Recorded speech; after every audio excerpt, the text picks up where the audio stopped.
Hello guys, मैं हूं मोहम्मद सकलेन। आप सभी का फिर से स्वागत है ट्रस्टेड सकलेन यूट्यूब चैनल पे। जो भी टीम इस आईपीएल सीजन को जीतेगी उसे मिलेंगे 20 करोड़ रुपए। जी हां, 20 करोड़ रुपए। एक आम आदमी के लिए ये बहुत बड़ा रकम है, लेकिन आईपीएल टीम के लिए इसके क्या मायने हैं? जरा सोच कर देखिए कि आईपीएल की सबसे सस्ती टीम पिछले सीजन राजस्थान रॉयल, उसकी ब्रांड वैल्यू ही 250 करोड़ रुपए थे। चेन्नई सुपर किंग्स जैसे टीम की ब्रांड वैल्यू ही 2700 करोड़ रुपए है।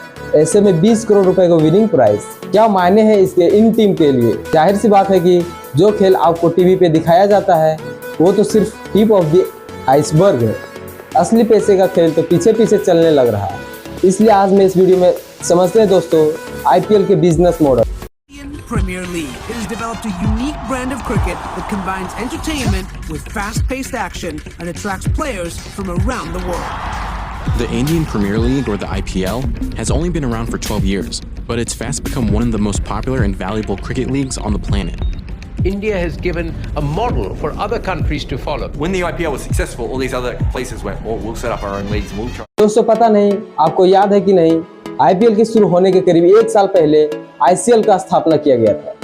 आईपीएल नहीं, आईसीएल इसका फुल फॉर्म है इंडियन क्रिकेट लीग। इसकी खास बात यह थी कि इसे प्राइवेट कंपनी के द्वारा स्थापना किया गया था, जी एंटरटेनमेंट एंटरप्राइजेस। वही कंपनी जो आप जी न्यूज, जी टीवी चलाती है टीवी पर, इसी कंपनी ने इस लीग को बनाया था। इस आईपीएल का कॉन्सेप्ट बिल्कुल आईपीएल वाला ही था। इसमें अलग अलग शहरों की टीम होगी, प्लेयर्स को ऑक्शन किया जाएगा, वो टीम्स खरीदेंगे प्लेयर्स को और एक दूसरे के साथ खेलेंगे। लेकिन इस आईसीएल को ना ही हमारे क्रिकेटिंग बोर्ड बीसीसीआई ऑर्गेनाइज किया और ना ही हमारे क्रिकेटिंग बोर्ड आईसीसी ऑर्गेनाइज किया।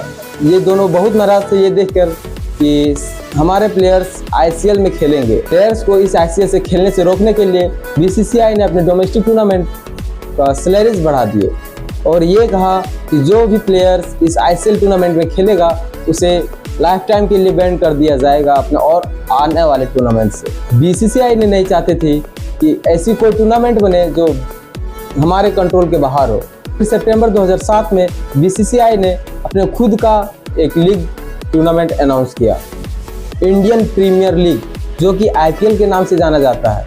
उस वक्त बीसीसीआई के वाइस प्रेसिडेंट ललित मोदी थे, जिनके अंडर ये टूर्नामेंट ऑर्गेनाइज करवाया जा रहा था। उन्होंने कहा कि मैंने आईसीएल से कोई इंस्पायरेशन नहीं ली है।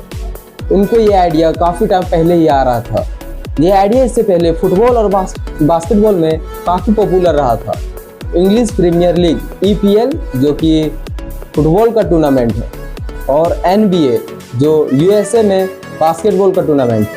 अप्रैल 2008 में पहला सीजन खेला गया था आईपीएल का, और जो रेस्ट्रिक्शंस प्लेयर्स के ऊपर लगाई गई थी कि आईसीएल में ना खेले, उसकी वजह से धीरे धीरे मृत्यु हो गई आईसीएल टूर्नामेंट की। 2009 में आखिरी सीजन खेला गया था आईसीएल का। ये जानना इसलिए ज़रूरी है दोस्तों कि अगर आईपीएल का बिजनेस मॉडल समझना है तो ये समझना ज़रूरी होगा, बीसीसीआई इस बिजनेस मॉडल का सेंटर में बैठा हुआ है। आईपीएल की गवर्निंग बॉडी आज के दिन ये बीसीसीआई है। अगर आईसीएल जैसा टूर्नामेंट आज चल गया होता तो उसकी गवर्निंग बॉडी जी एंटरटेनमेंट एंटरप्राइजेज कंपनी होती। अब ऐसा नहीं है कि बीसीसीआई एक प्राइवेट कंपनी नहीं, बीसीसीआई को भी एक प्राइवेट एंटिटी माना जाता है। ये एक इंटरेस्टिंग फैक्ट है दोस्तों कि बहुत सारे लोगों को लगता है कि बीसीसीआई सरकारी एजेंसी है, लेकिन सरकार का कोई कंट्रोल नहीं है बीसीसीआई के ऊपर डायरेक्टली। बस बात यह है क्योंकि इंटरनेशनल क्रिकेट काउंसिल आईसीसी मानता है कि बीसीसीआई एकलौता रिप्रेजेंटेटिव है इंडियन टीम के लिए, इंडिया में क्रिकेट के लिए। इसी रीज़न से इंडिया में क्रिकेट को हेड करता है। अगर किसी दिन बीसीसीआई को आईसीसी ने रिकॉग्नाइज करना बंद कर दिया तो फिर बीसीसीआई को अथॉरिटी कंसिडर नहीं किया जाएगा इंडिया में क्रिकेट के लिए। और इसी रीज़न से क्योंकि बीसीसीआई को डायरेक्टली इंडियन गवर्नमेंट के द्वारा कंट्रोल नहीं किया जाता।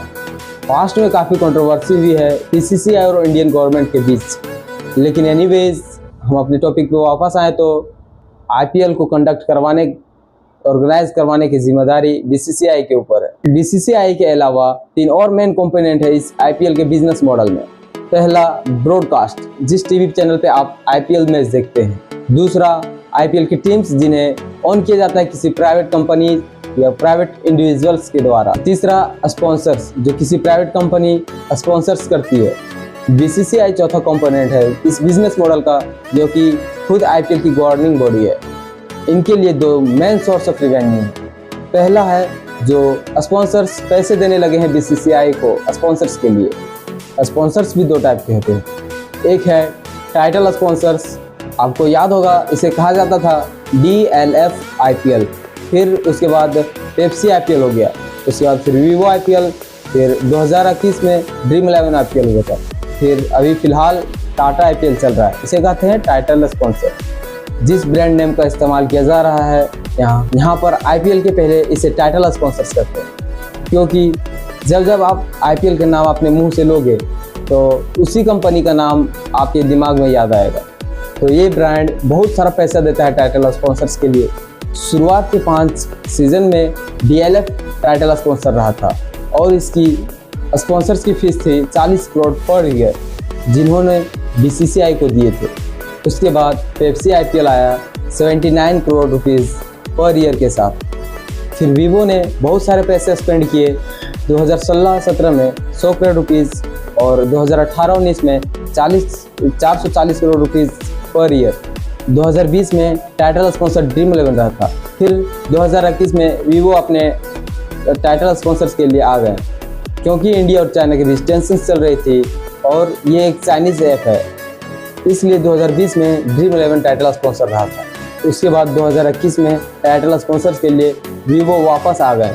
आप देख सकते हैं कि चाइनीज़ कंपनी कितना पैसा दे रही है स्पॉन्सर्स के लिए। इस साल के टाइटल स्पॉन्सर्स टाटा का एस्टिमेट किया जा रहा है ये 330 crore rupees per year spend कर रहे हैं, जो कि वीवो जितना हाई नहीं है। तो आप समझ सकते हैं कि जब भी IPL ऑर्गेनाइज करवाया जाता है तो ये चाइनीज़ स्पॉन्सर्स के लिए इतना पीछे क्यों भागते हैं।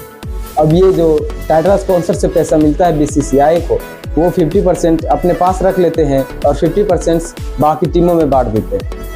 टाटा ने 2 साल का कॉन्ट्रैक्ट साइन कर रखा है, तो अगले साल भी टाटा ही रहेगा टाइटल स्पॉन्सर। अब इसके अलावा IPL के होते हैं ऑफिशियल स्पॉन्सर्स, जो अलग अलग ब्रांड को स्पॉन्सर्स करती है। जैसे CA टायर्स ने 30 करोड़ रुपीज़ दे के स्ट्रेटेजिक टाइम आउट के दौरान अपना स्पॉन्सर्स करवाया, और क्रेड जैसे dream 11 game changer of the match इत्यादि। ऑन एवरेज अगर मैं बात करूँ एक IPL टीम की खर्चा तो 200 करोड़ रुपीज़ के आसपास होता है, जो कि बहुत ज़्यादा होता है। BCCI अपना आधा रिवेन्यू शेयर करता है टीम्स के साथ, जो फिर भी कम पड़ जाता है। इसके भी मेन जरिया है स्पॉन्सर्स के द्वारा पैसा कमाने का। एन एवरेज एक टीम्स के जर्सी के ऊपर 10 से ज़्यादा लोगोज लगे हुए रहते हैं, और ये ब्रांड टीम्स को पैसे देते हैं स्पॉन्सर्स के लिए। इसके अलावा जब आप स्टेडियम में जाते हो मैच देखने के लिए, तो आप टिकट खरीदते हो मैच देखने के लिए। यहाँ से जो पैसा आ रहा है इसका भी 80% IPL टीम्स को मिलती है। बेसिकली कहा जाए तो जिस स्टेडियम में मैच होता है उसी होम टीम्स को 80% रिवेन्यू मिलता है। जैसे कि वानखेड़े में मैच होने जा रहा है तो 80% रिवेन्यू मिलेंगे मुंबई इंडियंस को, बाकी 20% रिवेन्यू जाते हैं स्टेट्स क्रिकेट एसोसिएशंस के पास। एक टीम्स कम से कम 7 मैच जरूर खेलते हैं अपने होम ग्राउंड पे। और फिर फाइनली रहा विनिंग प्राइज मनी, जो कि है 20 करोड़ रुपीज़, और इसके अलावा जो रनर टीम रहेगी उसे भी 13 करोड़ रुपीज़ का इनाम मिलता है। जो टीम क्वालिफायर्स 2 में हारेगी उसे 7 करोड़ का इनाम मिलता है, और जो टीम एलिमिनेटर मैच हारेगी उसे 6.5 करोड़ रुपीज़ मिलेगी। ये जो प्राइज मनी होता है उसका आधा पैसा मिलता है टीम ओनर को, और आधा पैसा बाकी प्लेयर्सों के बीच इक्वली बांट दिया जाता है। अब इस पूरे IPL मॉडल को अगर आप एक टीम के पर्सपेक्टिव से देखो, 20 करोड़ विनिंग प्राइस और 200 करोड़ एक्सपेंसेस, क्या ही होगा इससे। हाँ, तो मैं बता दूं एक IPL टीम्स को जीतने के बाद उसके व्यूअर्स बढ़ जाते हैं, उसके सपोर्टर्स बढ़ जाते हैं, और उनको ज़्यादा से ज़्यादा लोग स्पॉन्सर्स करते हैं अपने जर्सी के ऊपर लोगोस के लिए, और उससे ज़्यादा पैसा देने चाहेंगे अपने स्पॉन्सर्स करने के लिए। इसके अलावा एक IPL टीम्स की ब्रांड वैल्यू तब भी बढ़ जाती है जब एक फेमस प्लेयर्स आ जाता है टीम में। जैसे MS Dhoni Chennai super Kings के लिए, विराट कोहली रॉयल चैलेंजर्स बेंगलोर के लिए। कई टीम्स कोशिश करती है कि ज़्यादा से ज़्यादा फेमस प्लेयर्स को अपनी टीम में रखें। अक्सर फेमस बॉलीवुड स्टार, बिजनेसमैन भी टीम्स की ब्रांड वैल्यू बढ़ाते हैं। जैसे कि आप शाहरुख खान को ही कोलकाता नाइट राइडर्स के ही केस में देख लो। होता क्या है कि कई टीम्स अपनी टीम्स के अंदर स्टेक गिव आउट कर देती है ताकि बाकी प्राइवेट कंपनी खरीद सके उसे, जैसे कि 6.04% स्टेक है LIC का। तो कुछ इस प्रकार काम करते हैं दोस्तों IPL के बिजनेस मॉडल। अगर ये वीडियो पसंद आया तो चैनल को सब्सक्राइब करें, वीडियोस को लाइक करें, ज़्यादा से ज़्यादा शेयर करें। मिलते हैं किसी नए वीडियो में नए टॉपिक के साथ, तब तक के लिए जय हिंद जय भारत।